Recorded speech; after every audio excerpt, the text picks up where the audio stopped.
Bonjour Frédéric. Salut Zoé. Je suis, voilà, comme avec tous mes invités, c'est vrai que c'est quelque chose que je dis à chaque fois, mais je suis vraiment très heureuse que tu sois là. J'aimerais resituer un petit peu le contexte, en fait, la façon dont moi je t'ai connue, parce que je trouve ça assez marrant. Bon, c'est vrai que désormais, avec les réseaux sociaux, on a accès à beaucoup de gens qui, dans le passé, nous auraient paru inaccessibles, on va dire. Donc, moi, je t'ai connue, en fait, il y a finalement très longtemps, pas forcément en personne, mais à travers tes écrits.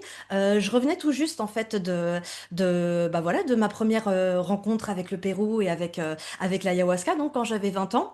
Et rapidement, en fait, je me suis mis à... voilà, donc comment j'ai connu l'ayahuasca, si tu veux, j'avais strictement rien lu, j'avais fait exprès justement pour ne pas avoir d'idées préconçues ou d'attentes ou de je ne sais quoi.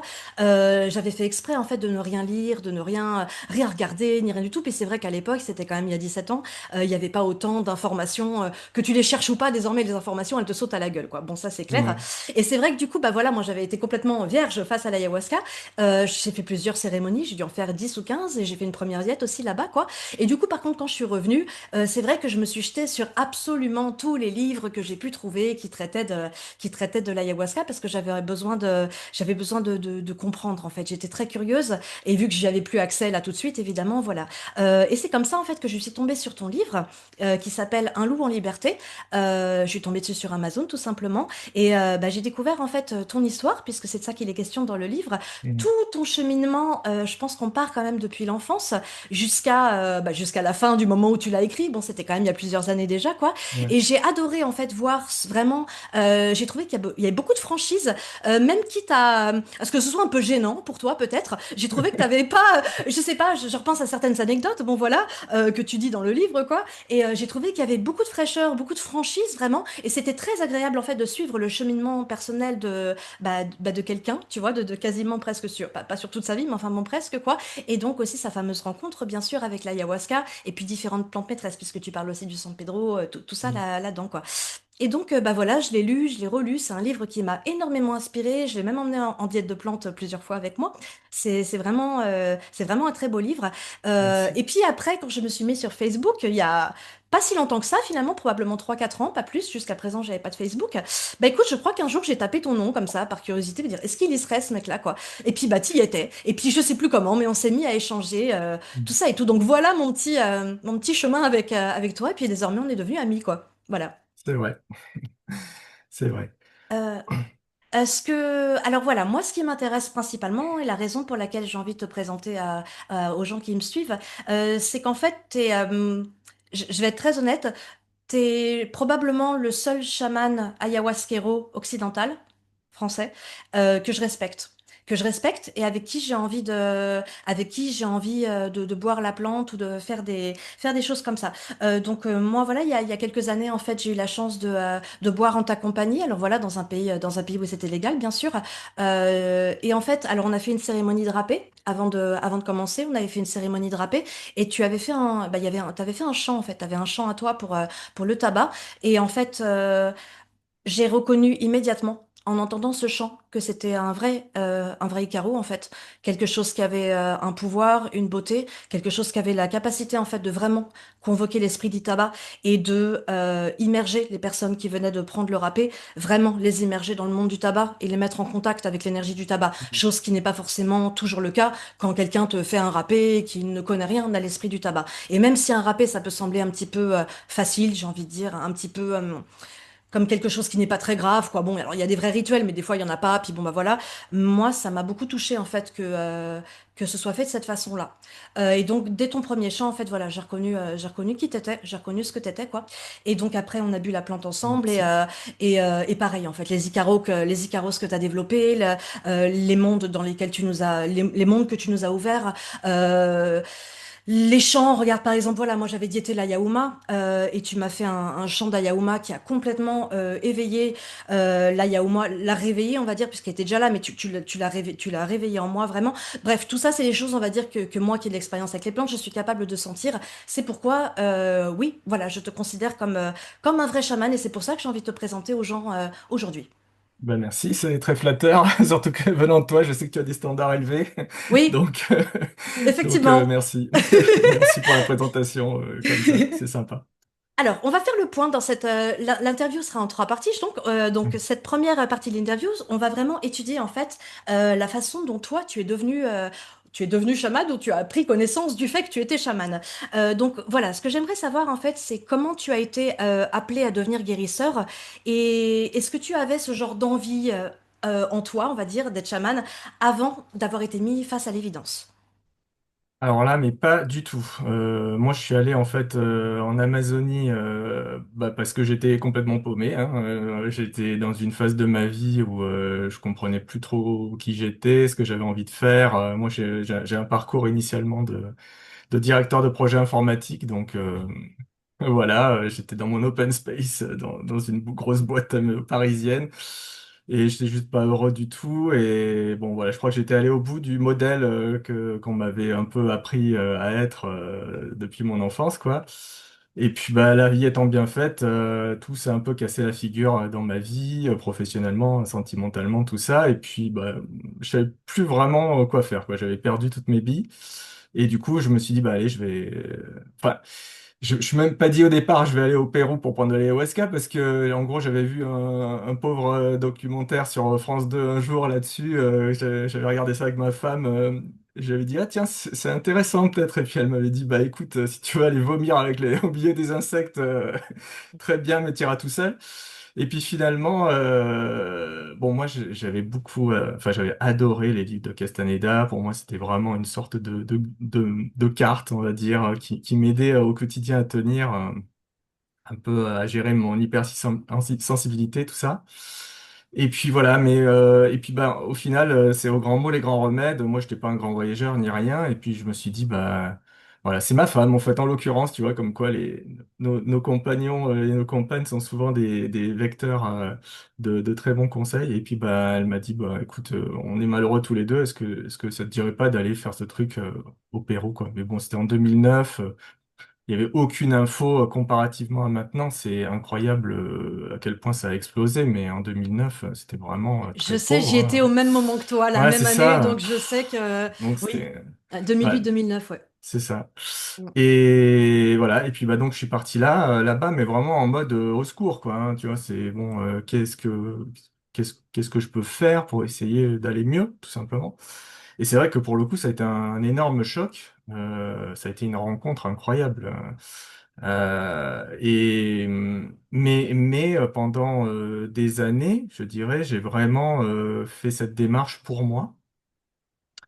Et puis en fait, ça a été, voilà, à un moment, une expérience. Enfin, il y a eu deux, trois expériences comme ça qui m'ont ouvert des portes. À chaque fois, je me disais, waouh, c'est quand même étonnant ce que j'ai l'impression de ressentir ou de canaliser ou des choses comme ça pendant les cérémonies.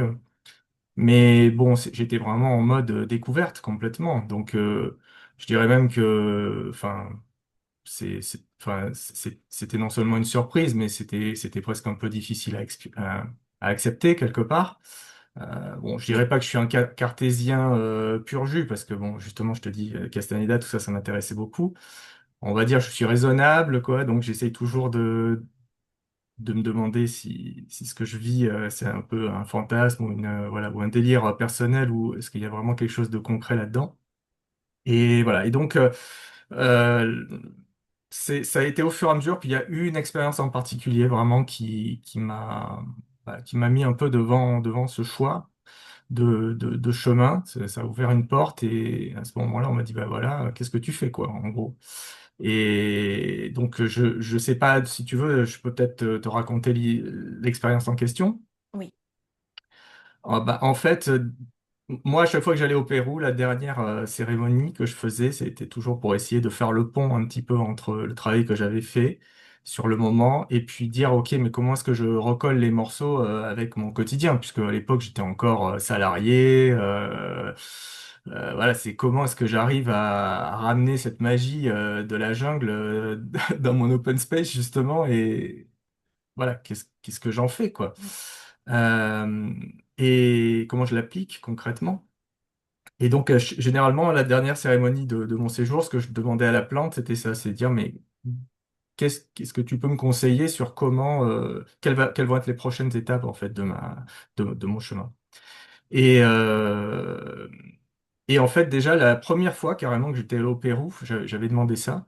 Et je m'étais retrouvé à la fin d'une cérémonie. Il y avait toujours des orchestrations parfaites, en fait, qui étaient là un peu pour dire, hein, bon, bah, tu vas vivre quelque chose qui va ouvrir des portes. Et je m'étais retrouvé seul avec ma femme et une personne que je connaissais pas finalement dans la Baloka, le temple circulaire dans la jungle, là. Et, hum, et puis en fait, moi j'étais complètement dans la médecine, j'étais à 2000 quoi. Et en fait, j'ai commencé à parler automatiquement comme ça à la personne que je connaissais pas et qui était assise à côté de moi, mais avec une assurance en fait que je ne me connaissais pas justement, parce que j'aurais eu toujours tendance un petit peu à choisir mes mots, à être sûr que j'outrepassais pas quelque part un peu les limites des gens, etc., ou dire n'importe quoi. Et là, ça venait tout seul et je disais des trucs genre bon, mais ta mère, elle a un problème au niveau des jambes, ton père, il était alcoolique. Enfin, je voyais son père en fait qui venait, elle me dit oui, bah effectivement, il était alcoolique, il s'est suicidé. Là, je voyais son père en train de me demander de lui dire de lui demander pardon. Effectivement, là, sa mère avait effectivement été opérée et les médecins avaient laissé un instrument à l'intérieur de sa jambe au moment de l'opération. Bon, voilà, des trucs comme ça. Et ça a duré un moment comme ça. Et je suis sorti de là. Et alors, la fille qui était à côté de moi, elle était genre, waouh, c'est génial, machin. Moi, j'étais là, je comprends pas trop ce qui se passe. Mais ça a été un peu ma première incursion. Et du coup, je me suis dit, bon, c'est quand même étonnant cet état de conscience particulier, sans filtre, où tu as l'impression que les mots sortent tout seuls comme ça. Et moi, je n'étais pas, tu vois, dans le milieu vraiment spirituel, tu vois, New Age, tout ça. Bon, c'était pas trop, voilà, j'étais pas dedans, quoi, vraiment. Et là, du coup, j'ai commencé à me dire, bon, ben alors, qu'est-ce que c'est? Qu'est-ce que c'était cette expérience? Et donc là, après, bon, j'ai entendu parler du channeling, de fait de canaliser des choses, etc. Et voilà. Et donc, ça a été une première étape. Et puis là où vraiment ça a été là, fort, ça a été 2 ans après, où je suis retourné au Pérou. Et là, pareil, c'était la dernière cérémonie. Et à un moment, dans ma cérémonie, alors, j'étais en mode communion totale, tu sais, je me sentais super bien. J'arrêtais pas de souffler, en fait. Je soufflais, soufflais, comme ça, sur la cérémonie. Mais j'avais l'impression que c'est ce qu'il fallait que je fasse. À un moment, il y avait un gars qui était donc juste à côté de ma femme. Je me penche comme ça pour lui souffler dessus, mais je sais pas pourquoi, en fait. Et puis, à un moment, je sens un truc arriver en fait. Mais je sentais une révérence, un truc écrasant, je dirais, de noblesse, voilà, quelque chose où tu es là, toi en tant qu'être humain, tu te sens hyper petit. Donc j'étais là carrément en mode, tu sais, presque prostré, tu vois, de dire, mais je sais pas ce qui arrive, mais je sais pas, c'est vraiment supérieur, quoi, à défaut d'un meilleur terme. Et puis là, j'ai eu comme une vision comme ça d'un parterre d'entités qui étaient devant moi, comme ça.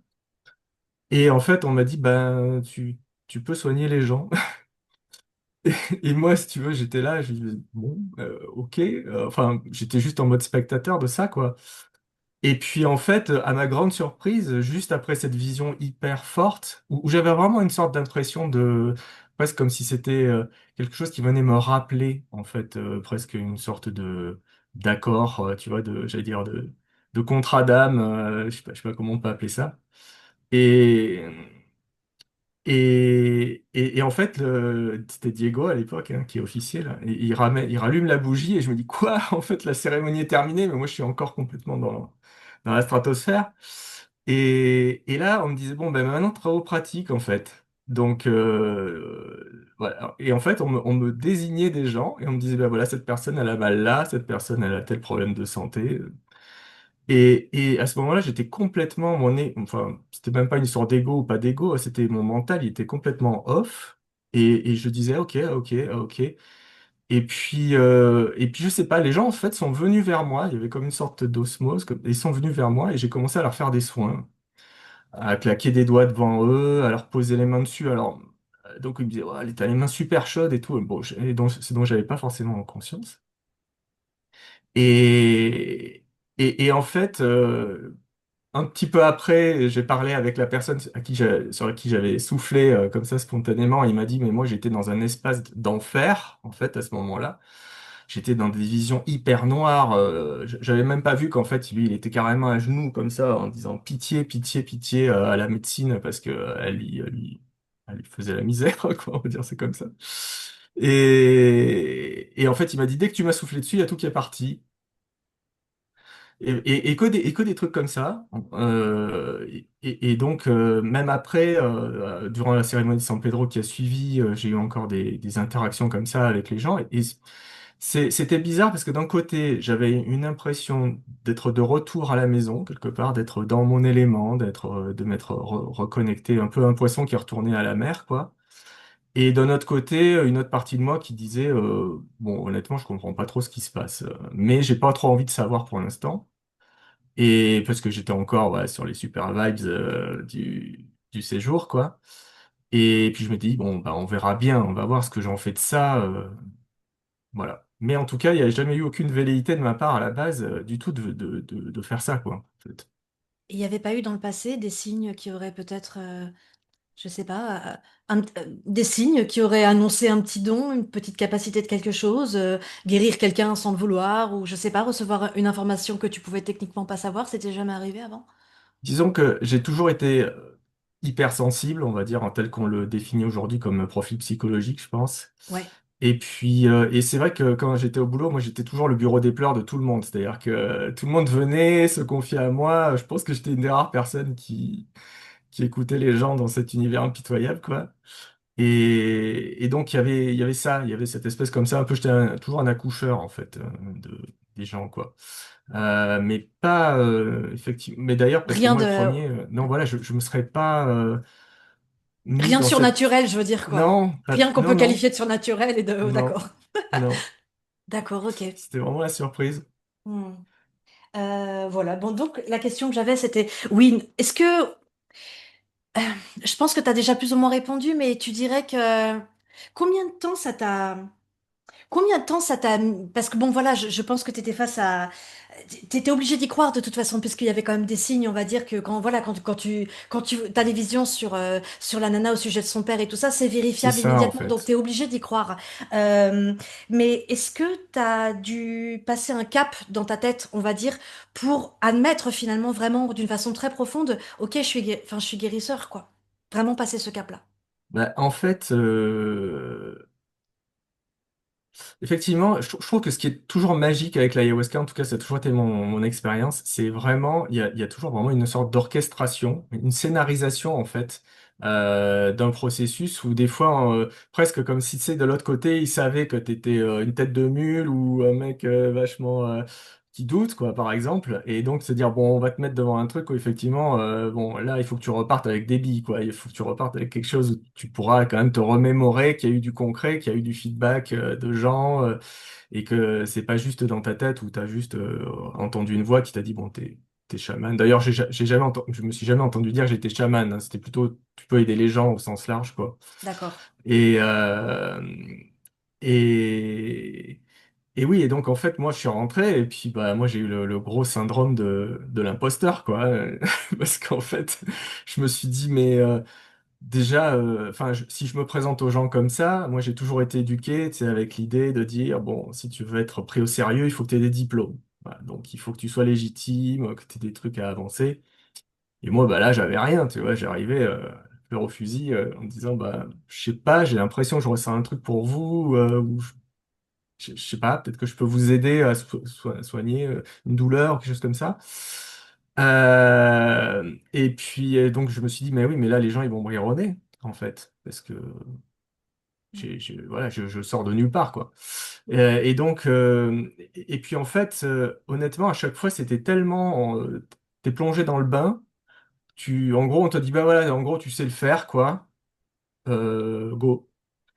Et puis après, il y a ton mental qui te rattrape et qui dit, mais comment ça, je sais le faire, j'ai rien appris pour le faire, en fait. Euh, donc, sur quoi je vais me reposer même en termes de base intellectuelle pour dire, ben, voilà, quel protocole, je sais pas moi, tu vois, parce qu'en fait, tous les trucs étaient tellement spontanés dans la médecine, c'était tellement une évidence que, bon, voilà, il y avait pas de technique ou quoi que ce soit. Et donc, en fait, moi, je me suis dit, bon, bah, je crois que le mieux, c'est que j'aille au contact, en fait, de cet univers-là, parce que moi, je n'étais jamais allé voir un guérisseur ou quoi que ce soit et apprendre, quoi, voir comment ça se passe. Parce que moi, en gros, ma définition du guérisseur, c'était le rebouteux dans la campagne qui se fait payer avec un poulet, tu vois. En gros, c'était ça. Donc, je me suis dit, mais de toute façon, qu'est-ce que je peux en faire? Je peux pas gagner ma vie avec ça, ou je sais pas, quoi, tu vois. Et, et donc, euh, et donc, je suis allé voir des. Alors, j'étais sur Paris à l'époque. J'avais la chance d'avoir vraiment un gros panel d'offres, voilà. Et puis, bah là, pareil, la vie te guide pour faire les bonnes rencontres. Et j'ai eu notamment une belle rencontre comme ça avec un gars qui s'appelait Monsieur Rosankis, qui était vraiment un magnétiseur vraiment réputé. Je suis allé voir un peu, tu sais, moi au départ, j'allais le voir en disant, j'espère qu'il va me dire que j'ai un don, tu sais. C'est comme des fois, tu t'entends les gens qui racontent, qui disent, ah, je suis allé voir un magnétiseur, il m'a dit, ah, mais vous aussi, vous pouvez magnétiser les gens. Et moi, j'attendais que ça, tu vois, je disais, pitié, une validation, quelque Ouais, chose. Et en fait, le gars, bon, il m'a dit, moi, bon, je ressens rien de spécial. Bon, ok. ok, Mais par contre, en fait, ce qu'il m'a dit, c'était hyper important, quoi. Parce que je lui ai dit, mais vous pensez que je dois faire, je sais pas, une formation de Reiki, tu vois, un truc un peu pour me donner un diplôme, quoi. Et il m'a dit, ah non, mais malheureux, surtout pas, parce que, enfin, vous allez vous enfermer dans une pratique qui est pas forcément votre méthodologie. ouais, Moi, j'ai mis super longtemps à me débarrasser justement des techniques que m'avait enseigné mon propre maître.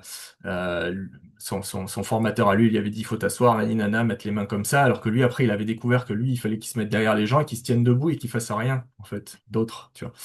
Et que des trucs comme ça, donc il m'a donné beaucoup de liberté, je trouve beaucoup de liberté intellectuelle, justement.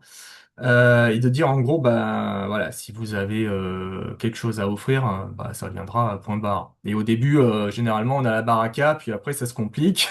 Donc et tout ça c'est vérifié en l'occurrence. Et voilà.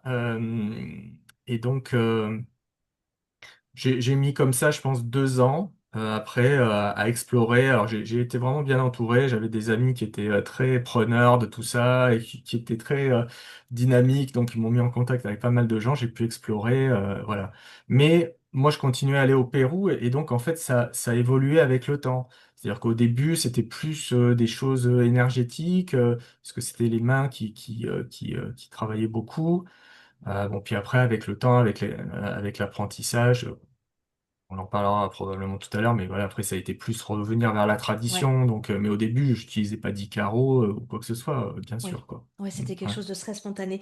En ouais, fait, j'aimerais d'emblée quand même faire un point sur quelque chose parce que notamment quand tu parlais de souffler, tu sais, quand tu soufflais sur les gens, tout ça et tout, mm, euh, j'ai remarqué que finalement c'est quelque chose d'assez commun. J'ai remarqué qu'il y a beaucoup de gens quand ils prennent des psychédéliques pour presque pour la première fois, souvent en fait, mhm, euh, ils ont ce truc en fait d'avoir le sentiment de recevoir des messages pour les autres personnes, pour les autres participants, mm, d'avoir la capacité de prendre en eux la merde et les problèmes des autres participants, j'allais dire, de les transmuter à l'intérieur d'eux pour les rendre après propres aux gens. mm, Le truc avec les mains, pareil le souffle. Moi, j'entends beaucoup de gens, tu sais, souvent souffler, et puis quand tu leur demandes après ce qu'ils faisaient, bon, moi, je sais ce qu'ils font dans ces cas-là, je sais très bien à quoi ça correspond, on va dire. Mais effectivement, ils ont le sentiment en fait de guérir et de faire des choses comme ça. Et voilà, au risque de froisser quelques personnes, je pense pas que ce soit tout le monde en fait qui ait vraiment des visions aussi fines. Et là, pour le coup, oui, je pense qu'en fait, il y a besoin que ce soit vérifiable et ne pas juste en fait penser que parce il y a un écueil en fait dans lequel on tombe, je pense. C'est vrai que quand on prend des psychédéliques et l'ayahuasca notamment, on a une grande empathie pour les autres participants qui sont présents. Et donc souvent peut-être une volonté quand on entend quelqu'un pleurer, quelqu'un galérer, tout ça. Je pense qu'il y a une tendance naturelle qui est très saine, hein, je pense quand même, à vouloir en fait d'une manière ou d'une autre lui transmettre de l'énergie pour résumer la chose, tu vois, ouais, et lui faire l'aider à passer un cap. Alors après, peut-être qu'on y reviendra plus tard, mais enfin voilà, moi j'ai été élevée par les Shipibo.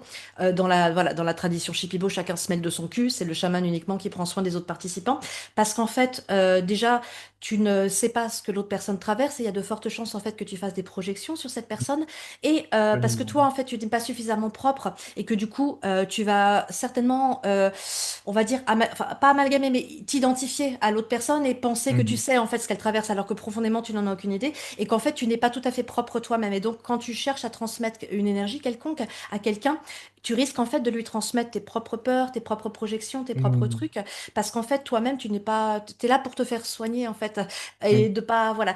Et donc les chamans Shipibo avec qui je travaille, ils ont l'habitude de dire qu'en fait on les gêne, hein, vraiment, quand on cherche à interférer comme ça, on les gêne en fait, et que c'est vraiment au chaman de faire. Donc même sans chaman Shipibo, je sais que voilà, dans les cercles de psychédéliques, tout ça, il y a cette tendance un petit peu à inciter tout le monde, on va dire, à mixer ses énergies, à se secourir mutuellement, à tout ça. Et je sais que voilà, moi je connais des personnes qui ont fait une première cérémonie et direct, en fait, ils pensent qu'ils sont guérisseurs. Et je pense que tout le monde est loin d'être guérisseur, vraiment, et que là, pour le coup, on a besoin de preuves, en effet, comme quelque chose de vérifiable. Je pense que les personnes à qui tu as fait un soin plus ou moins télépathiquement peuvent te confirmer qu'il s'est passé quelque chose, au minimum.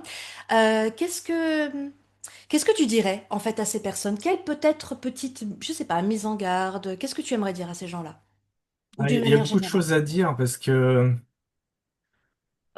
effectivement, je pense que de toute façon, comme tu le dis, il y a une telle communion à plein de niveaux avec des gens quand tu fais une cérémonie avec eux dans un cercle, etc., que voilà, il y a plein de choses qui se mélangent. Euh, et on entend souvent effectivement des gens qui racontent mon histoire. C'est quelque part, je suis presque des fois embêté de raconter ça parce que quelque part, je sais que pour beaucoup, ça peut même ressembler à ce qu'on entend banalement de gens qui prennent l'ayahuasca et qui disent ouais, c'est bon, je suis chaman ou quoi que ce soit, tu vois, voilà, tout de suite. Donc, je suis même pas un bon exemple, quoi, quelque part. Mais en fait, je crois que c'est avant tout le fait de pas s'emballer, quoi, je crois, déjà. C'est de dire, mais d'abord, qu'est-ce que ça représente pour moi? Qu'est-ce que ça éveille en moi? Est-ce que à ce moment-là, ça me donne l'impression d'être vachement important, d'avoir des super pouvoirs, d'être au-dessus du lot, d'être l'élu, tu vois, parce que moi je pourrais, tu vas te dire, ah, bah voilà, j'ai vu un parterre de gens qui venaient me dire, tu peux soigner, tu vas dire, ah, bah ouais, je suis l'élu, quoi. Bon, bon, et moi, en l'occurrence, c'est pas comme ça que je l'ai vécu, mais c'est sûr que ça pourrait être interprété comme ça, parce que ça paraît tellement beau, extraordinaire, mystique, peu importe comment, voilà, on peut le qualifier.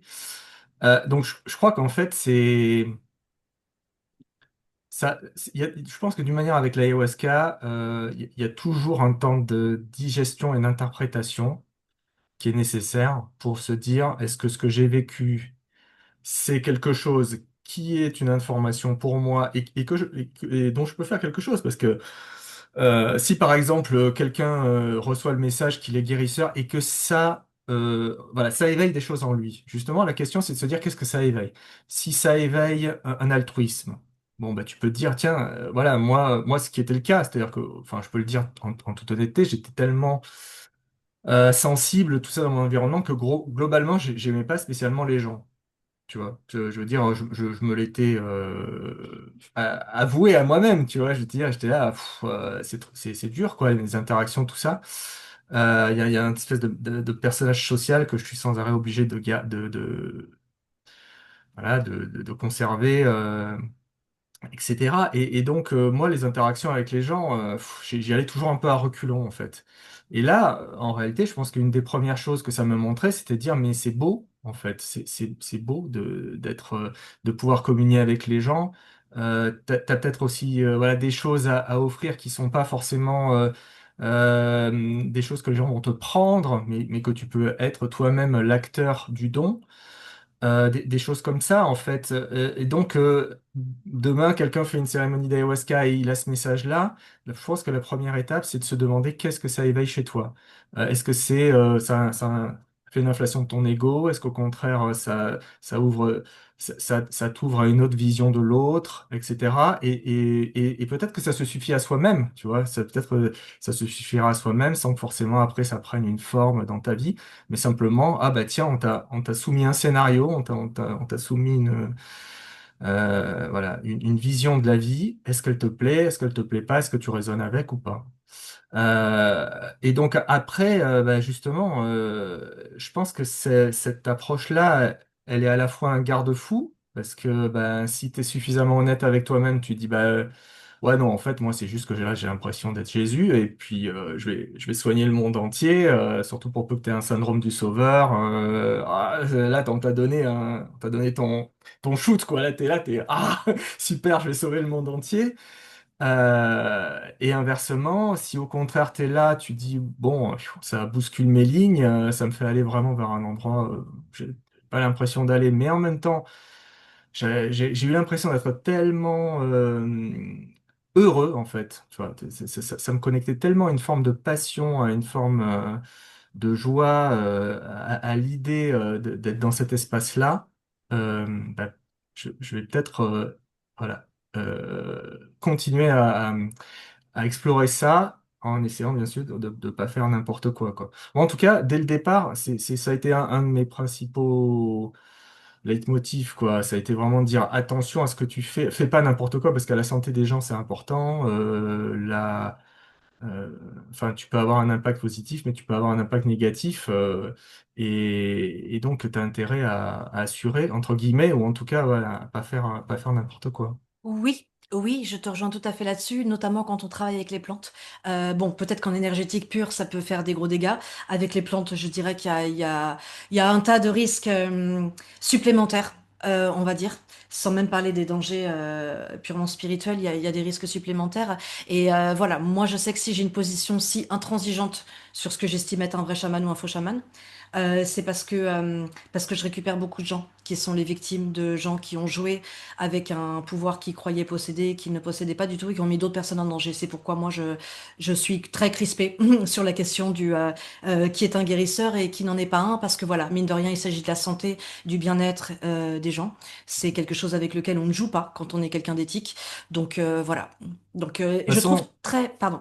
non, je t'en prie, vas-y. Vas-y. Je trouve ça très bien que tu en fait insistes sur le côté qu'est-ce que ça éveille en moi en fait c'est toujours cette question tu sais de vigilance envers soi-même pour ne pas en fait répondre à ses propres illusions et à ses propres effectivement désirs de l'ego, mais de voir c'est quelle partie qui vibre en fait tout simplement, si c'est le petit Mm. ego orgueilleux ou bien si c'est une partie de toi qui effectivement va certainement être contrariée parce que cette partie est généralement humble en fait, l'âme a du mal à reconnaître ces choses-là. Donc, voir quelle partie ça réveille, en fait, tout simplement. Si c'est celle qui est Mm. toute gênée, dire mais non, syndrome de l'imposteur, ou l'autre c'est ah, mais j'ai toujours su que j'étais quelqu'un de spécial, ça ne fait que C'est confirmer. ça. Il me semble que c'est assez évident, mais je pense qu'il y a beaucoup de pseudo-chamans qui ne se posent absolument pas la question et donc ils font des gros dégâts. Donc, je te remercie pour cette précision, vraiment. Je t'en prie. Moi, de toute façon, je t'avoue que même le mot chaman, en fait, moi personnellement, c'est celui que j'utilise parce qu'à un moment, il faut en trouver un, quoi. Mais Ouais, bon, moi, tu vois, j'étais là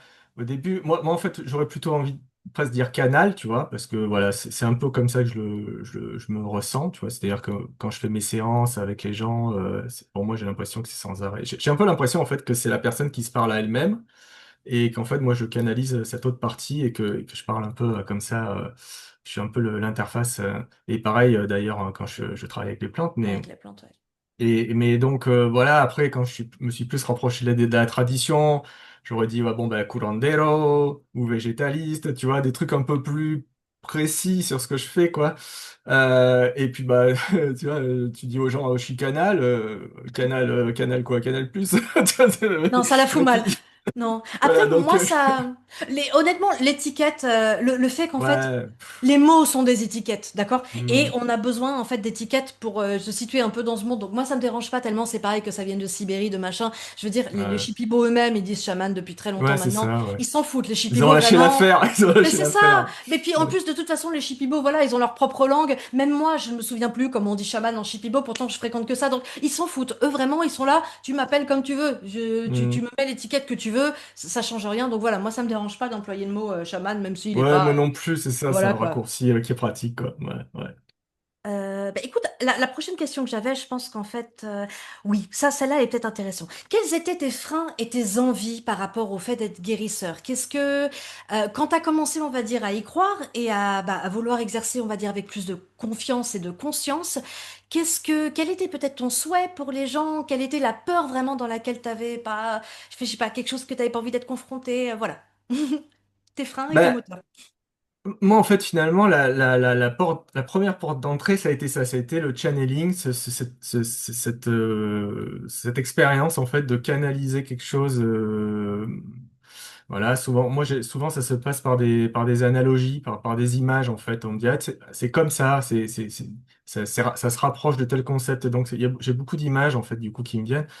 Mais, et donc, justement, bah, c'était ni plus ni moins que la validité de ce truc-là. Parce qu'en plus, bon, au début, j'avais, moi, tu vois, en gros, je me suis dit, qu'est-ce que c'est ce truc? Je me suis orienté plutôt vers les États-Unis parce que là-bas, bon, ils sont vachement plus, je sais pas si on peut dire avancés, mais en tout cas, ouais, on va dire, ils étaient, ils étaient pas mal branchés sur tout ça.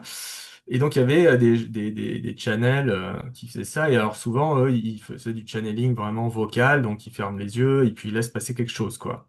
Une entité. Et donc, moi, c'est vrai qu'au début, je me suis dit, bah, je vais vraiment pratiquer comme ça. Et bon, j'avais eu des résultats probants. Euh, et puis après, en fait, je me suis rendu compte que c'était un état qui pouvait être vraiment borderline avec ton état de conscience normal. Et juste en étant un tout petit peu plus dans une fréquence différente, bah, tu as vraiment un peu les deux aspects. C'est-à-dire que là, tu vois, même là, honnêtement, je commence à te parler, je ne pense plus à rien. J'ai la tête qui s'est complètement vidée et ça sort tout seul. Et en fait, déjà, c'était une première découverte, quoi. C'est-à-dire, on peut parler sans penser. Pour moi, c'était un scoop parce que, moi qui étais toujours hyper intellectuel, j'ai toujours l'impression que je développais, en fait, des idées en fonction des pensées que j'élaborais Ah ouais? avant. Oui, que c'était une cascade, en fait. Mais de dire qu'en fait, je peux parler sans penser et qu'il y a quelque chose qui sort tout seul, c'était pas intuitif pour moi, en tout Ah cas. ouais, moi, ça marche que comme ça chez moi. Je pense Bah pas oui, quand je bah parle. C'est marrant.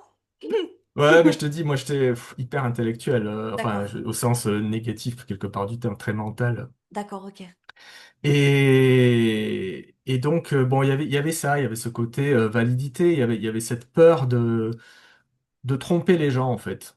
Tu Ok. vois, mais je crois une de mes obsessions, c'est toujours l'honnêteté. Tu vois, c'est C'est toujours de bien. dire Bravo, c'est bien. Je merci. suis comme ça, moi Mais aussi, c'est bien. voilà, mais donc en fait, ça me ferait vraiment mal en fait voilà, de manipuler les gens ou de leur raconter des bobards Mhm. juste pour, je sais pas quoi, alors, me faire plaisir quoi.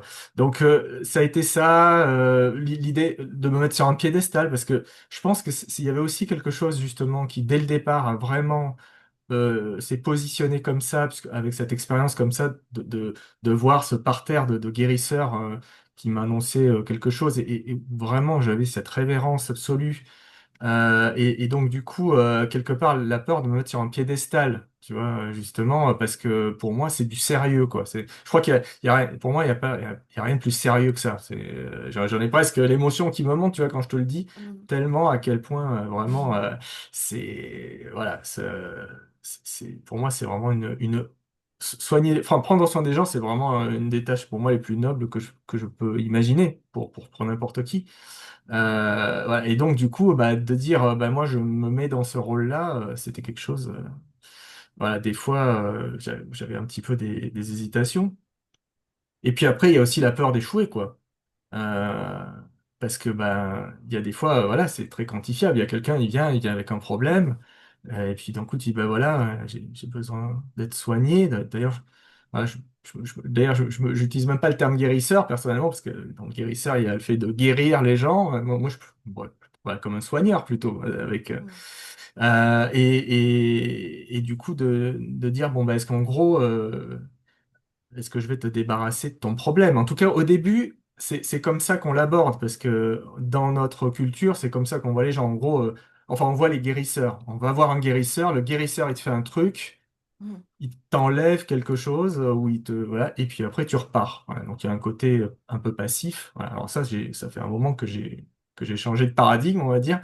Mais au départ c'était comme ça. Donc forcément, dès que tu prends la responsabilité de la guérison à ton compte, bah du coup tu as aussi la peur d'échouer quoi. Tu es là, tu te dis bon bah la personne, est-ce qu'elle va être déçue? Est-ce que tu vas obtenir des résultats? Donc c'est tout ça, je pense au niveau des freins. Des freins, c'était ça. D'accord. Mm. Hmm. Ah, merci pour ton honnêteté. C'est touchant ce que tu dis, c'est beau et ça. Non, c'est chouette. Merci pour ton honnêteté. C'est cool de parler de ses peurs, tu sais. Enfin, je trouve ça cool. Voilà. Euh, Ah oui. Est-ce que le fait d'être chaman ou guérisseur au canal, est-ce que ça a changé fondamentalement ton rapport au monde? Est-ce que tu vois les gens et l'univers complètement différemment désormais? Alors oui, ça c'est sûr. C'est surtout que je ne mets pas de côté de toute façon aussi du coup le travail que j'ai continué à faire avec les plantes qui est de concert en fait et donc bah, forcément c'est une pratique qui ouvre tellement de choses et ouvre tellement de perspectives que forcément bon bah là La vision de l'univers, elle en prend un coup, là. ah Ça, ouais, c'est là plus c'est jamais clair. comme avant. Là c'est clair. C'est clair. On a du grain à moudre et ben ouais donc du coup bah, déjà, je pense que à titre personnel, il y a beaucoup de ça, il y a beaucoup de choses qui ont changé pour moi par mon rapport au monde à autrui, bah, je pense que beaucoup plus d'empathie, d'amour même, j'ai envie de dire, de tolérance, etc., quoi, qui ont du coup changé mon rapport vraiment à l'autre, ça c'est sûr.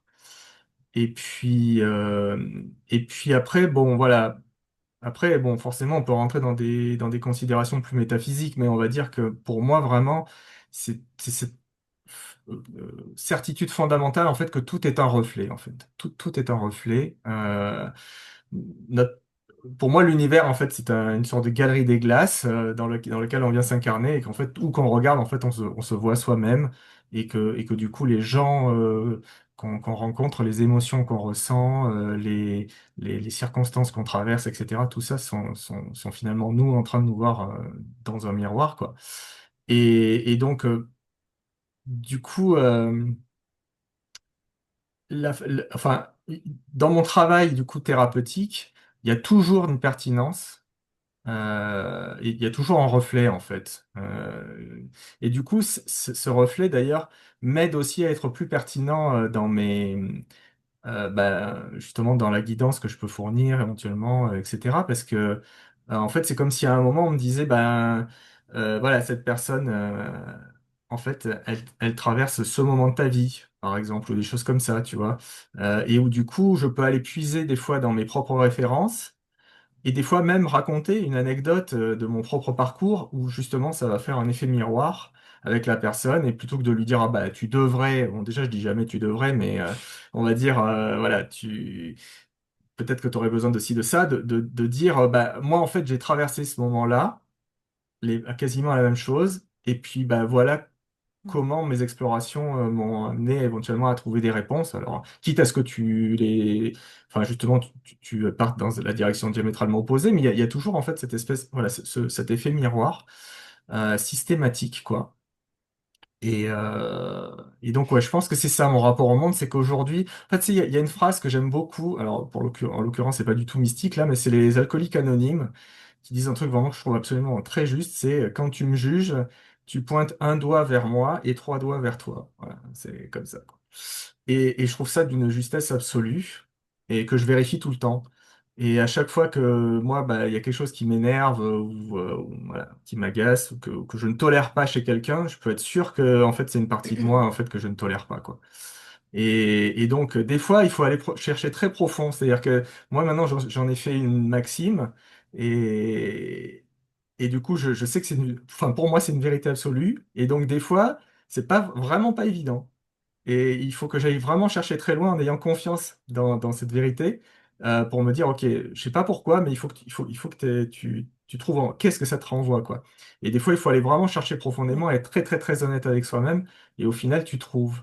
Voilà. Et donc, toutes ces expériences avec l'ayahuasca, tout ça, chaque fois, elles reviennent. Tout le temps, elles me montrent tout le temps la même chose, c'est que vraiment, il y a une pertinence absolue à toutes les expériences qu'on vit et il y a pas une microseconde à jeter, en fait. C'est toujours plus d'informations sur nous-mêmes, quoi. Mm. Je crois que je vais prendre le temps de développer moi ce que j'en pense de ce que tu as dit de mon côté parce que ça me fait penser à beaucoup de choses. Donc, Mhm. ma première réaction quand tu dis, et c'est quelque chose, voilà, c'est pas une idée nouvelle pour moi. Tu vois qu'au final, on voit soi-même partout. Tu vois, ma première réaction, c'est putain, dans ces cas-là, en fait, mais on passe notre vie en fait à tourner autour de nous-mêmes, quoi. Tu vois, en fait, on ne voit que nous-mêmes à travers tout, mais quelle tristesse, en fait. Quelle tristesse. Mais après, alors, je pense que cette ambivalence perdurera en moi parce qu'il y a quelque chose en moi qui a envie qui a envie d'un contact avec les autres, avec le monde. J'ai envie le mot va paraître choquant, mais j'ai envie d'une sorte vraiment de pénétration, si tu veux. Alors que j'ai l'impression souvent de rencontrer des bulles, tu vois, des bulles, et que du coup, bah, les bulles, c'est comme un miroir et que chacun regarde soi-même à travers l'autre. Et honnêtement, il y a une partie, ça me fait beaucoup de peine. Et c'est pareil, alors là, c'est en train de changer chez moi, tu vois, mais je pense qu'il y a une époque où, je sais pas, même les paysages, les machins, tu vois, j'en ai marre, en fait, que ça fasse uniquement résonner des émotions humaines. Des fois, j'aimerais atteindre quelque chose d'un autre ordre. Mais enfin, ça, c'est une petite parenthèse. Mais bon, bref. Moi, cette leçon que tu viens de dire, tu vois, elle m'a été donnée justement, c'est marrant, à Pissac, juste à côté de chez Diego. Enfin bon, bref. J'avais pris du San Pedro avec un mec de là-bas, quoi, un chaman de là-bas. Et à l'époque, j'étais très jeune et très très con et j'ai presque honte en fait de ce que j'ai pu lui dire. J'étais vraiment, Oh, j'étais jeune et on est tous con. passés par là, je te Ah, je rassure. sais, la vingtaine, en plus, tu te crois malin comme tout. C'est une Ouais. catastrophe. J'ai honte de moi, mais enfin, peu importe. Donc, je lui racontais ma salade, blabla. Bon, il était loin d'être vieux, hein. Moi, j'avais 20 ans, lui, il avait quoi, 30 ans, je pense. Mais bon, il était quand même bien plus sage que moi. Et à un moment, tu sais, je m'écoutais lui raconter les conneries et je lui dis, mais t'en as pas marre de guérir des pecnos dans mon style? Enfin, pas de guérir, mais d'écouter les conneries des pecnos dans mon style. Il a pris le temps vraiment tu sais, du silence, quoi, de me Mhm. regarder. Il m'a dit, tu sais, quand je te parle, c'est à moi-même que je parle. Et c'est une Mhm. phrase qui m'a tellement touchée que je l'ai mise dans Borderline, en fait, parce qu'en fait, c'est exactement ce que tu dis, quoi. Et j'ai trouvé qu'en fait, au final, cette impression qu'on ne voit que soi-même à travers les autres, c'est peut-être parce qu'en fait, effectivement, il y a qu'une seule conscience, il y a qu'une seule chose, et que dans ces cas-là, évidemment, qu'elle ne peut que se regarder elle-même, puisque là, il y a juste une conscience, il y a juste un grand truc, et que dans ces cas-là, enfin voilà, c'est normal, en fait, dans ces cas-là, qu'on ne voit que soi-même. Oui, la conscience ne peut voir qu'elle-même s'il y a que la conscience, finalement. Donc, euh, donc voilà. Mais bref, Mais en fait, je pense, bon après là, effectivement c'est des réflexions personnelles, on va dire c'est mon système de croyance, mais d'abord je pense que on peut explorer une même énergie qui s'exprime de façon extrêmement différente selon les individus. Donc, je veux dire, tu vois, là, j'interagis avec toi, on n'a pas la même personnalité, et c'est enrichissant, mais je suis sûr que, voilà, on en a déjà discuté, on a des points communs aussi, et on peut à ce moment-là se refléter ces choses-là, tout en étant dans la diversité. C'est-à-dire qu'en gros, moi, effectivement, il n'y aurait rien de plus chiant pour moi que de rencontrer des clones de moi-même. Ce serait pas très... Voilà. Mais par contre, je pense qu'on est tellement infini en tant qu'être humain que on a tout est possible, tout est explorable, et donc en fait c'est simplement de dire ah tiens là je vois telle facette de moi, pas moi forcément dans ma totalité, mais telle facette. oui, je Et, comprends. et donc du coup on a quand même, je pense, droit à une forme de diversité quand même malgré tout. Et puis après, je pense quand même, c'est vrai, moi tu vois par exemple, bon c'est pas pour rien que j'ai appelé mon livre Un loup en liberté, c'est parce que je pense que j'ai fondamentalement cette thématique à travailler dans ma vie. Vraiment, cette liberté de penser, on va dire, de vraiment toujours peser le pour, le contre et dire, ben voilà, mon choix, il se situe là ou il se situe là, etc. Et d'ailleurs, du coup, c'est pour ça que, si tu veux, dans les choses qu'on disait sur les personnes qui veulent devenir voilà, tout de suite chaman, etc. Moi personnellement, c'est pas tellement ça qui me dérange entre guillemets, hein. C'est plutôt effectivement, on voit tout de suite quand l'ego d'un coup, il y a une inflation de l'ego, puisque l'ayahuasca est quand même connue pour ça, hein. Je veux dire, elle crée une inflation de l'ego chez certaines personnes, et donc les personnes pensent tout savoir en fait. Et donc, elle t'impose des choses. Et moi, tu vois, bah, par exemple, c'est ça qui m'agace en fait. Et donc toujours, c'est toujours ce truc de trois doigts vers moi. C'est parce qu'en fait, je sais à ce moment-là, ce qui m'agace, c'est que je suis en colère contre moi-même parce que ça me rappelle toutes les fois où je me suis retrouvé devant quelqu'un et boire ses paroles comme si c'était la sagesse divine.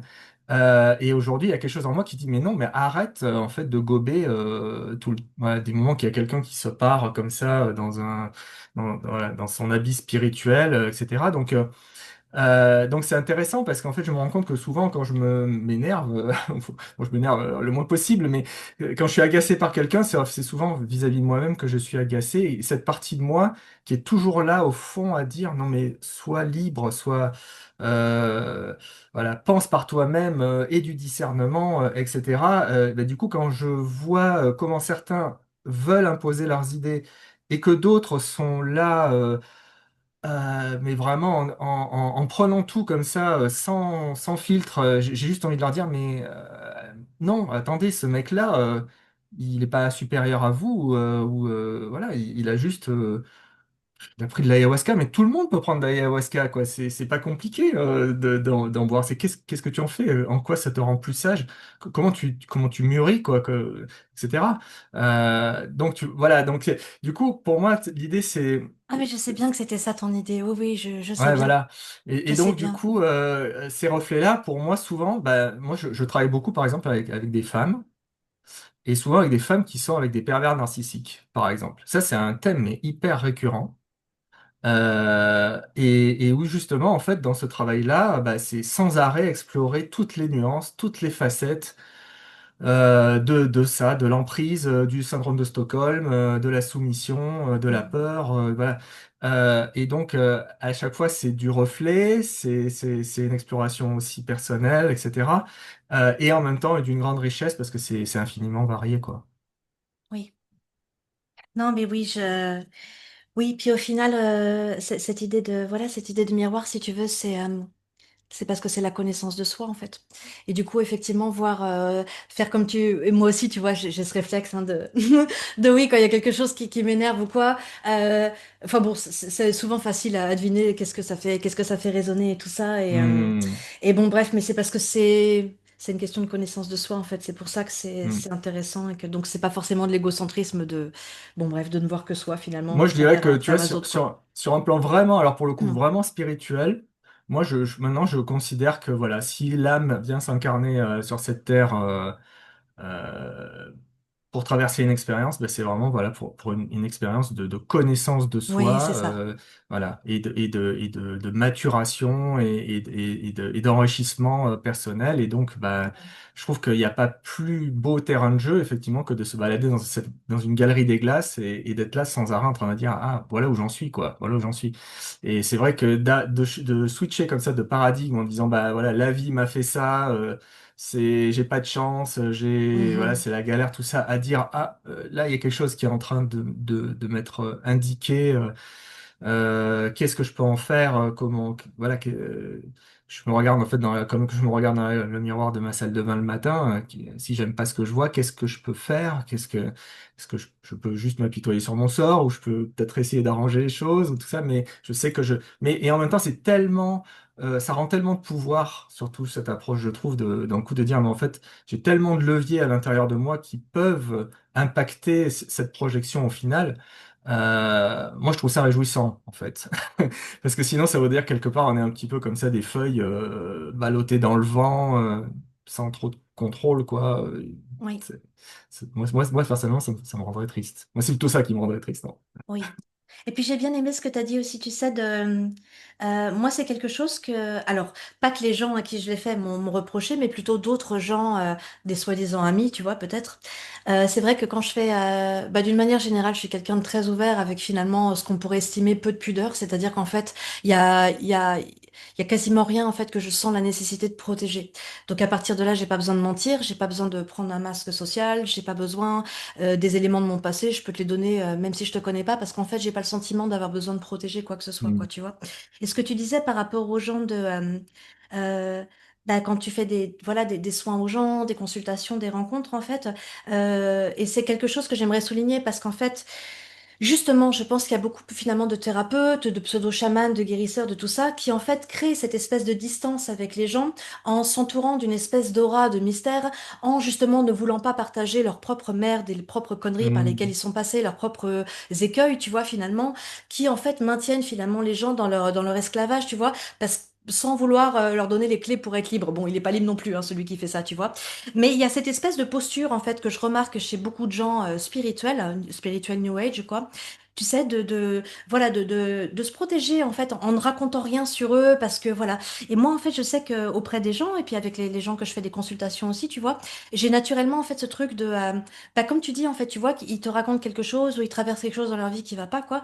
Et ben, moi, si j'ai traversé quelque chose d'approchant, ou juste, tu vois, que ça Hmm. me fait penser à quelque chose que j'ai vécu, bah, en fait, je vais pas hésiter à le raconter, tu vois, en disant, bah voilà, moi face à ça, j'ai réagi comme ça. Franchement, je sais pas si ça peut t'inspirer ou pas, mais j'ai réagi comme ça. Après, derrière, ça m'a provoqué ça, ou c'était pas une bonne idée, ou c'était une bonne idée parce que ça m'a, tu vois, ça m'a Hmm. ramené ça. Et je sais que moi, j'aimerais que, d'une manière générale, voilà, je sais pas pourquoi je te raconte ça, mais j'ai l'impression que d'une manière générale, j'aimerais bien que l'être humain tende vers un peu plus. C'est pour ça que j'aime bien que tout le monde se tutoie désormais. Il y a une époque où le vouvoiement, c'était machin. J'aime le fait que l'être humain tende vers quelque chose où, putain, mais si juste on posait les masques, en fait, tu sais. Quand Hmm. tu prends de la MD et que ça y est, d'un coup, t'ouvres ton cœur en deux, tout le monde ouvre son cœur partout et que du coup, t'as l'impression que si le monde était inondé de MD, en fait, mais putain, il aurait une sacrée meilleure gueule, quoi, tu vois. Alors, le MD, c'est un peu extrême, il y a un petit côté forcené dans l'ouverture, quand même. Voilà, je voudrais pas vivre ça en permanence, c'est pas ce que je veux dire. Mais cette espèce de truc où, en fait, mais juste, putain, mais fais tomber les défenses. Fais tomber, arrête de te protéger, arrête de cacher, arrête de mentir, arrête d'essayer de préserver. Qu'est-ce que j'aimerais, en fait, que l'être humain, il rentre dans cette phase où, putain, mais vas-y, on est juste des hommes en face d'autres hommes, tu vois, peu importe les étiquettes qu'on se colle sur la tête. J'aimerais tellement qu'on arrive à ce stade, donc ça me fait plaisir de savoir que toi, dans les soins que tu proposes aux gens, bah tu n'hésites pas à offrir des choses personnelles quand tu penses que c'est pertinent pour eux, quoi. Je trouve ça cool. Bah, de toute façon, je pense que là, pour rebondir sur ce que tu dis, c'est un bon critère, je trouve, moi, de sélection, entre guillemets, De nouveaux amis? alors d'amis, oui, ou d'un guide au sens très large, tu Ouais. vois, ou d'un conseiller, ou quelque chose comme ça, c'est quand la personne, enfin, justement, est apte, en fait, à exposer sa propre vulnérabilité, parce que tu te rends compte que dans ce cas-là, elle a quand même, elle est pas en train de développer un personnage trop, tu vois, parce que justement, c'est pas forcément glorieux de dire, de raconter toutes tes galères, voilà, tout ça, alors que voilà, et que donc justement, quelqu'un qui va plutôt arriver avec des enseignements euh, qui sont donc dogmatiques, quoi. En gros, voilà ce qu'il faut faire, voilà ce que j'ai compris, machin. Moi, je fuis parce que moi, la première chose que j'ai envie de dire, c'est Coco. Moi, je suis pas venu là pour apprendre des leçons. Tu vois, je suis trop vieux là maintenant. Je suis trop vieux pour ces conneries, comme on dit. J'adore. Donc, maintenant, ce que je veux, c'est qu'est-ce que tu as vécu et comment tu t'en es sorti, quoi. Voilà, parce que c'est ça, moi, qui m'intéresse, quoi. T'as allé explorer un endroit, et puis ça, voilà, c'est la façon dont j'ai envie que tu m'enseignes les leçons de ton propre parcours. C'est pas juste, voilà, que tu me donnes des recettes toutes faites que probablement tu t'appliques pas à toi-même, quoi. Donc, voilà. Donc moi, d'ailleurs, c'est pour ça que j'ai écrit mon bouquin comme ça, parce que je voyais pas comment l'écrire autrement. C'est juste dire, voilà, et d'ailleurs, moi, tous les bouquins que je lis, c'est que des livres, c'est pas du tout théorique, quoi. Moi, je ne lis quasiment que des témoignages, en fait, quand je m'intéresse à ce genre de sujet, parce que c'est comme ça, je pense que finalement, l'information passe le mieux, quoi. Ouais. Oui, après moi malheureusement je suis tombée sur des trucs où soi-disant c'est des témoignages et en fait c'est du dogmatisme caché sous une histoire où Hein. ça tu vois très bien que ça c'est faux, c'est du fake, donc moi Ouais. je préfère la fiction. Voilà, moi j'ai choisi Ah mon oui, oui, cheval de bataille. Je préfère en fait que les enseignements passent à travers l'histoire de quelqu'un qui n'existe même pas. Bon bref. ouais, ouais, ça Euh, marche aussi. Ouais. je préfère franchement. C'est pour ça que Castaneda justement que, à mon avis il y a quand même une bonne grosse part de fiction. Et encore, c'est les premiers Castaneda qui sont les mieux, là où il raconte, où tu le vois, parce qu'après, il y en a beaucoup que c'est du pur enseignement et il y a pas la même résonance, il y a pas la même. On aime bien voir Castaneda faire ses conneries, mais Don Juan, je comprends pas, Mais c'est c'est clair. génial, Non, mais c'était franchement, c'est du génie. Moi, je trouve ça, c'est du c'est du génie, quoi. génie. Ouais. Alors, ta philosophie, alors pour peu que tu en aies eu une qui soit vraiment carrée avant, ta philosophie a-t-elle influencé ta pratique ou bien est-ce que c'est ta pratique qui a changé ta philosophie? Alors, Bah, justement, Castaneda, on est dedans, donc on peut y rester un petit peu. Mais moi, en fait, quand j'ai vraiment lu Castaneda, moi, ce qui m'a vraiment d'abord énormément parlé, donc c'est La Voix du guerrier. Alors, je sais que tu en as parlé d'ailleurs régulièrement hein, sur ta chaîne. Euh, Bah, parce que, enfin, moi, tu vois, je lisais pas ça pour dire, ouais, je vais tromper la mort, quoi. Tu vois, même si c'est voilà, dans la tradition toltèque telle qu'elle est Oui. décrite dans les livres, c'est le but ultime. Je vais pas être aussi ambitieux que ça, mais déjà, je vais essayer de survivre. Euh, et donc, euh, et donc, moi, par exemple, un truc qui me parlait beaucoup, c'était tout ce qui était perdre sa propre importance. Couper son silence intérieur, des choses comme ça, des choses qui en fait maintenant je me rends compte étaient beaucoup. Enfin, si ça me parlait, c'est parce qu'il y avait vraiment quelque chose quelque part qui me disait, vas-y, travaille là-dessus parce que ça va vraiment être les bases dont tu vas pouvoir te servir après pour essayer de pas faire n'importe quoi. Et ça m'a vraiment servi de garde-fou, en fait, cette philosophie, de toujours perdre sa propre importance. Ça veut pas dire être tout le temps dans une espèce de fausse modestie ou etc. Mais c'était vraiment là, cette idée de dire arrête de te prendre tout le temps au sérieux, quoi. Voilà. Et Dieu sait que j'avais tendance à le faire, hein, je veux dire. Mais c'est donc par contraste au fur et à mesure que tu fais le distinguo, quoi, et où tu dis waouh. Ouais, voilà. Parce qu'en même temps, voilà, t'as un côté, enfin, j'ai un côté, par exemple, pour moi, j'ai un côté très sérieux, très appliqué, voilà, bon, parce que bon, je te parlais justement de soigner les gens, pour moi, c'est vraiment quelque chose de sérieux, et en même temps, tout ça, ça doit enfin, ça doit se faire dans la joie, ça doit se faire dans une forme de légèreté aussi, quoi.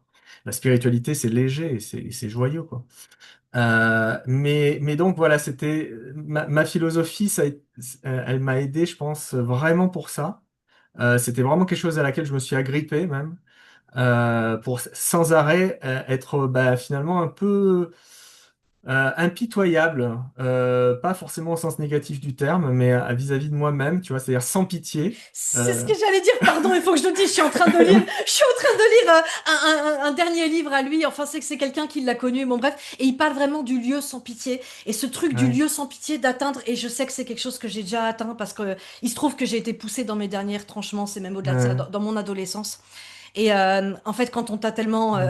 je sais même pas comment expliquer, c'est au-delà de tout, mais bon, bref, quand on t'a poussé aussi loin que ça, où t'as vraiment, tu atteins en fait quelque chose, et il est beau cet endroit. En fait, c'est juste que tu peux même plus souffrir en fait si tu veux. On t'a poussé tellement loin qu'en fait t'es obligé, je pense, par mesure de survie, d'atteindre quelque chose comme ça.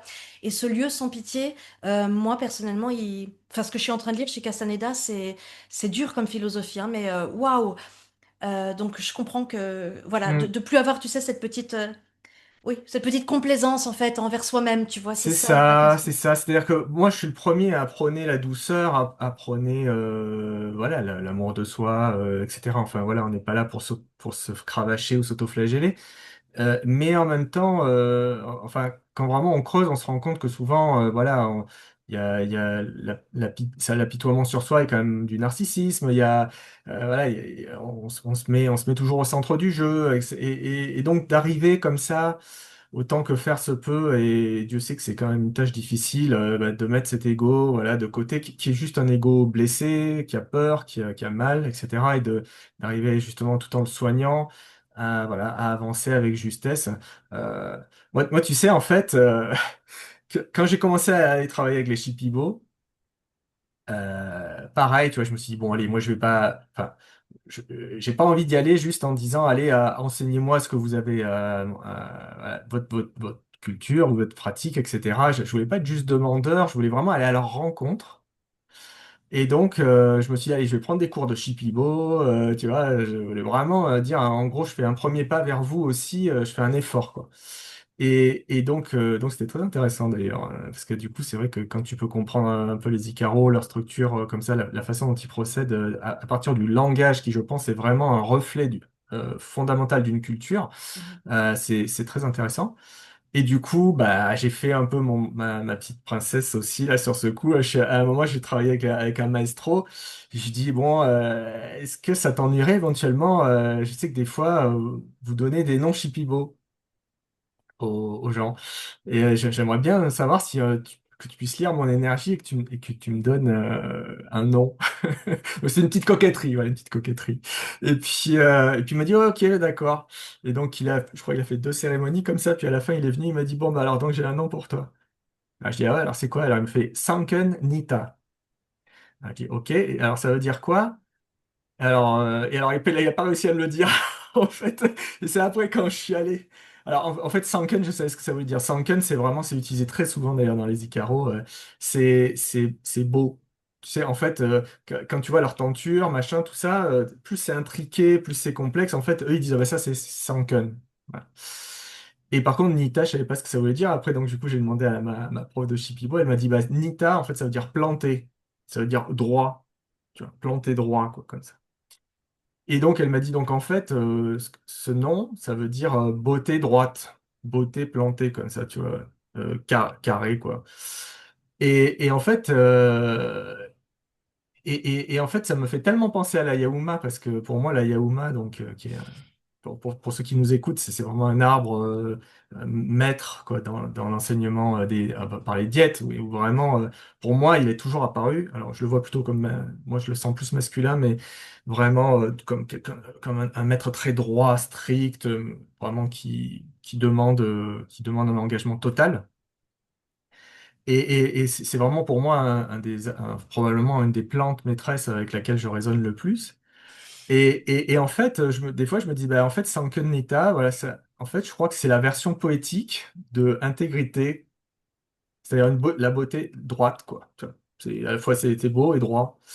Et du coup, alors maintenant, je porte pas ce nom comme un étendard, mais par contre, j'essaye d'en être digne, quoi. Tu vois. Mm. Et je me dis, bah, et donc, par rapport à la philosophie, ta question initiale, bah, je crois que c'est ça, en fait. C'est vraiment de dire, bah, est-ce que je suis digne, Sankanida. Sankenita? C'est trop Ouais. cool. Ah là là, c'est trop bien. Moi, si j'avais un nom Shipibo, je me le répéterais comme ça, des fois, juste pour moi-même, comme ça, Ah j'aimerais bien. mais c'est clair que ça pour moi du coup et voilà c'est encore une fois c'est pas une coquetterie, c'est pas comme si je m'étais mis je sais pas un tatouage quelque chose comme ça pour frimer, c'est vraiment de dire OK, toi le maestro là tu vois quoi de moi quoi.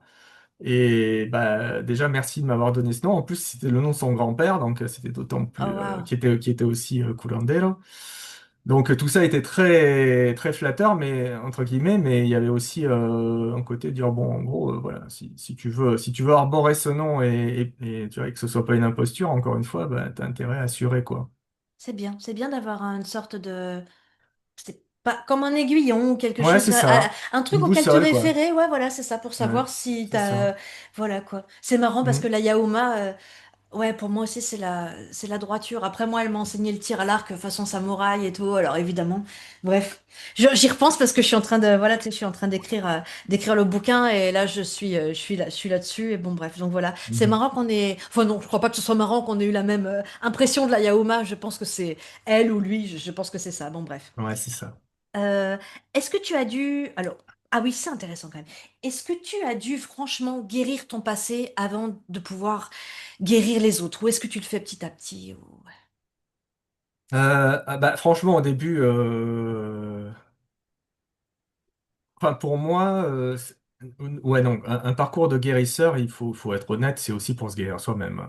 Voilà. Donc, avoir la prétention de dire j'ai tout réglé en moi avant de pouvoir soigner les autres, par exemple, enfin, pour moi, c'est une illusion. D'ailleurs, je ne sais même pas si on peut dire que jusqu'à notre dernier souffle, on guérit des trucs. Donc, bon, voilà.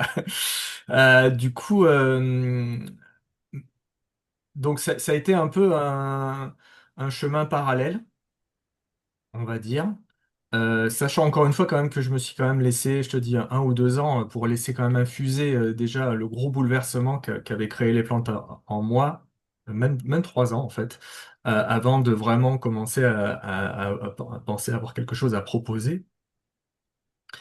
Voilà. Mais donc c'est plutôt euh, non, puis, de toute façon, ça évolue en permanence. Voilà. Je pense que moi, j'ai senti un cap, tu vois, à 50 ans, je sais pas, il y avait un truc qui s'est passé un peu en disant, ouais, voilà, il y a une forme d'acceptation davantage, je sais pas pourquoi, mais bon, c'est parce que des fois, tu sais, dans la vallée sacrée, à Pisa, que même les gens qui sont dans la communauté de la médecine, là-bas, des fois, bon, ils rigolent un peu, mais tu vois, là-bas, des fois, t'as des mecs, ils ont 25 ans, ils sont coach de vie. Je sais. Tu vois. Ne me parle pas de Pissac. Attends. Oh, Mais attends, bon. la dernière fois. Sans déconner, la dernière fois que j'y étais, il y avait, je sais plus, c'est dans un bar, et vas-y, l'enfant intérieur, et le buffo, et le machin, et le témascal. Non, mais les mecs, au bout d'un moment, c'est quoi? Je sais que c'est des gamins, bien sûr, c'est des gamins, la Bon, plupart. voilà, alors je veux pas avoir l'air condescendant en disant ça, mais je veux juste te dire qu'à un moment, le cheminement, il n'y a pas de raccourci, voilà, et la vie, au fur et à mesure, puis les choses que tu traverses, quoi, hein, le deuil, la maladie, Oui, c'est des choses qui sont enfin, largement aussi puissantes, voilà, et qu'une fois que tu les as intégrées, ben, ça nourrit énormément ta pratique, hein. oui, oui, oui, je suis en... écoute, là, je regarde les questions, mais je m'aperçois qu'en fait, ce qu'on a traité là, dans cette première vidéo, c'est chouette, parce qu'en fait, il s'agit vraiment je sais pas comment dire, de ton incursion dans le monde des soins, ou je sais pas comment expliquer Mm, ça, on s'en fout, pas besoin de coller d'étiquette. Et en fait, la seconde vidéo sera pleinement consacrée à ton apprentissage en tant vraiment qu'ayahuasquero. mm, Et donc les questions que j'avais posées là, c'est-à-dire, histoire de teaser un peu hein, pour les gens, tu sais le fameux test des plantes qu'elles te testent au début de l'apprentissage, qu'elles te font miroiter du pouvoir facile, l'obscurité des plantes, tout mm. ça.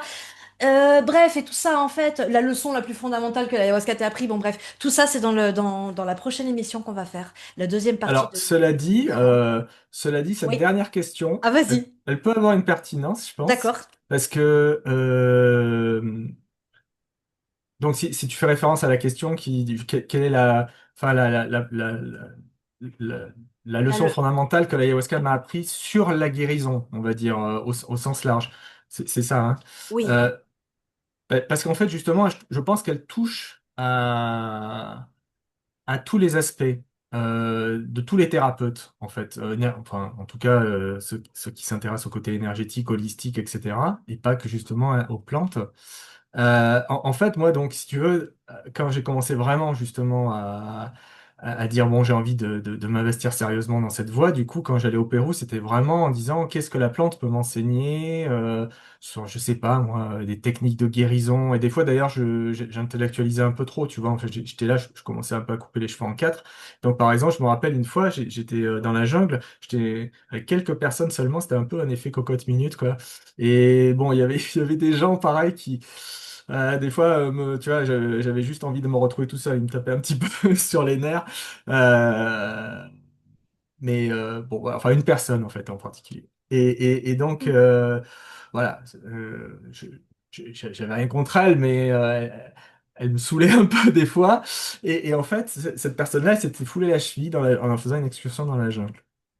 Et moi, je vais dans ma cérémonie comme ça, et je dis, bon, bah, Madame Ayahuasca, est-ce que tu peux m'apprendre à soigner les gens à distance?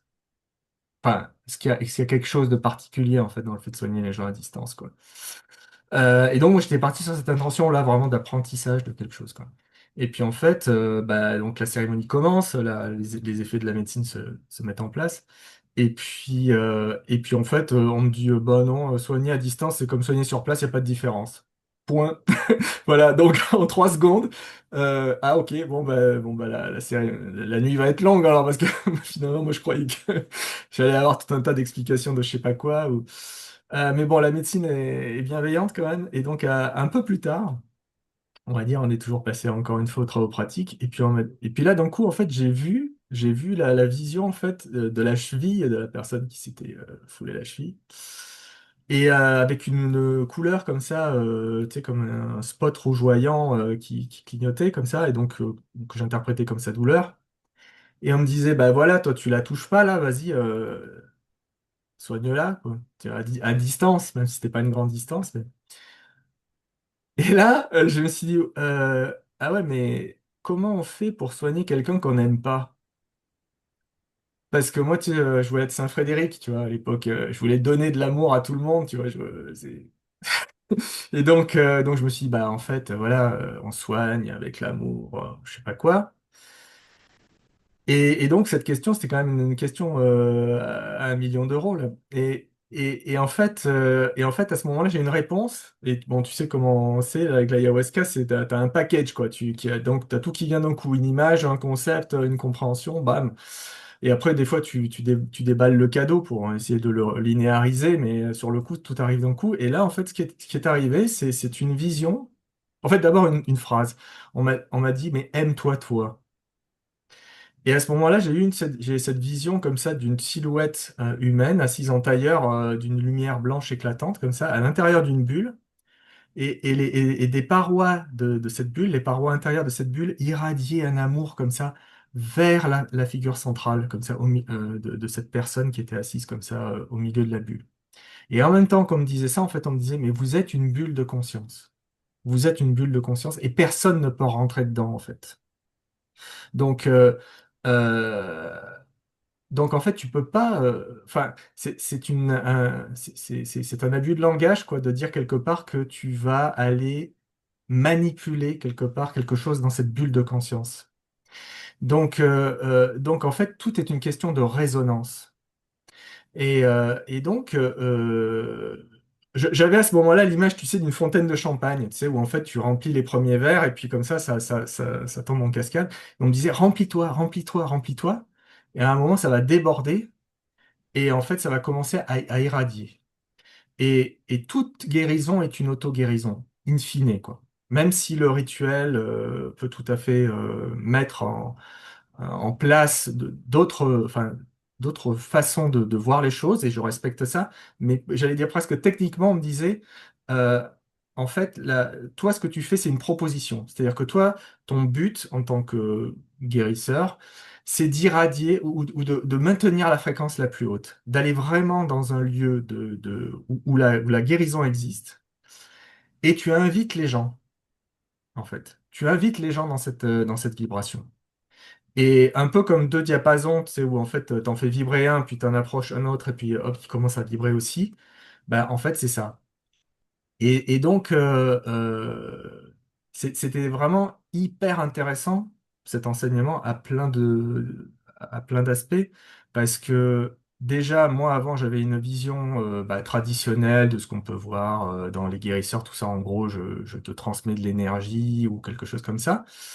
Et d'un coup, c'était de prendre ça vraiment comme le fait de dire, moi, la seule chose que je peux faire, c'est voilà, c'est comme un phare. Moi, le truc, c'est il faut que je. En fait, le phare, il a deux vertus. Il bouge pas, et il brille. Voilà. Bah, en fait, c'est ça un guérisseur. Enfin, en tout cas, c'est ce que me disait la plante.